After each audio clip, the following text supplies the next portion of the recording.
Step-by-step process of a trustee sale. Detailed process of a trustee sale in Arizona. Arizona follows a non-judicial foreclosure process, meaning foreclosure does not go through the court system. Instead, it is handled by a trustee, following the procedures set forth in Arizona Revised Statutes, ARS, Title 33, Chapter 6.1. A trustee sale in Arizona follows a structured and time-sensitive process, beginning with a notice of trustee sale and culminating in a public auction if the borrower fails to resolve the default.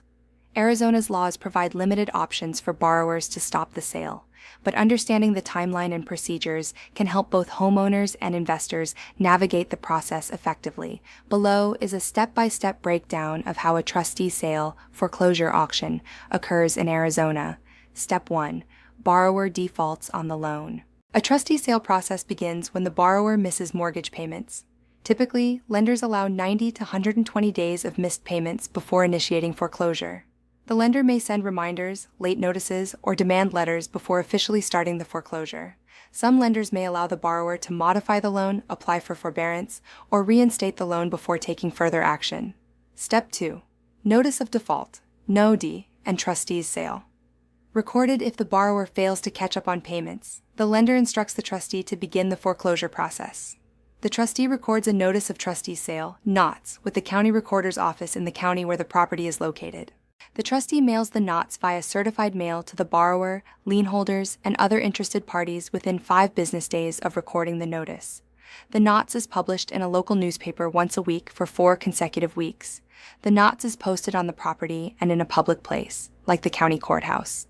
The trustee sale is scheduled at least 91 days after the NOTS is recorded, following the state-mandated waiting period. Step 3.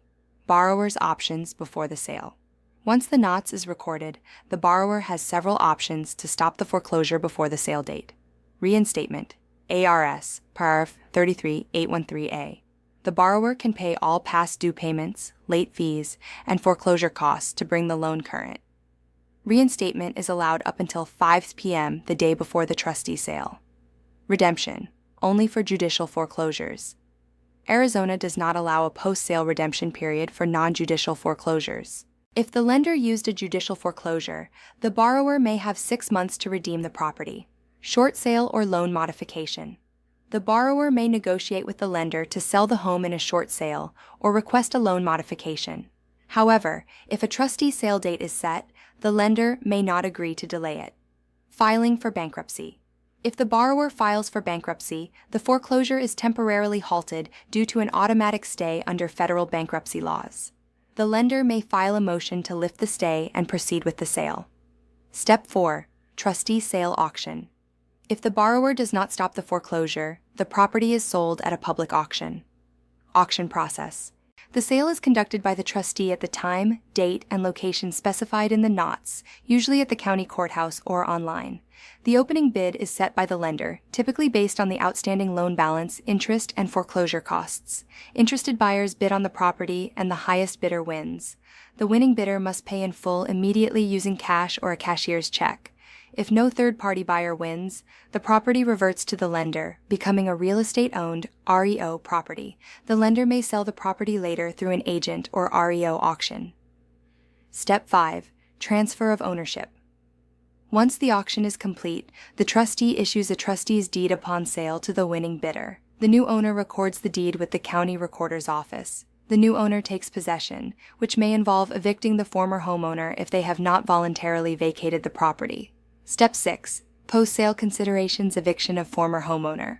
If the previous owner has not moved out, the new owner must follow Arizona's eviction process. A 5-day notice to vacate is usually issued, followed by a forcible detainer lawsuit if the former owner refuses to leave. In some situations, the lender may offer the borrower a monetary incentive to help with their move. The property must be left in a clean-swept condition. Deficiency judgment, ARS, Paragraph 33-814. Arizona has anti-deficiency protections for homeowners with single-family homes on 2.5 acres or less if the loan was used to purchase the home. If anti-deficiency protections do not apply, the lender may sue the borrower for any remaining balance after the foreclosure sale. Impact on borrower's credit. A trustee sale negatively affects the borrower's credit score and remains on their credit report for 7 years. Homeowner has no personal liability for second purchase money loan. Issue. The homeowner purchased the home 3 years ago with 80-20 financing.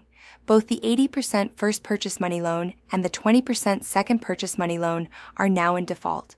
Both lenders have approved a short sale.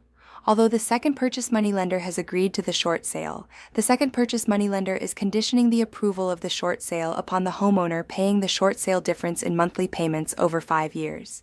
The homeowner will not agree to these monthly payments and has told the second purchase money lender that the homeowner will simply lose the home to a foreclosure sale by the first purchase money lender.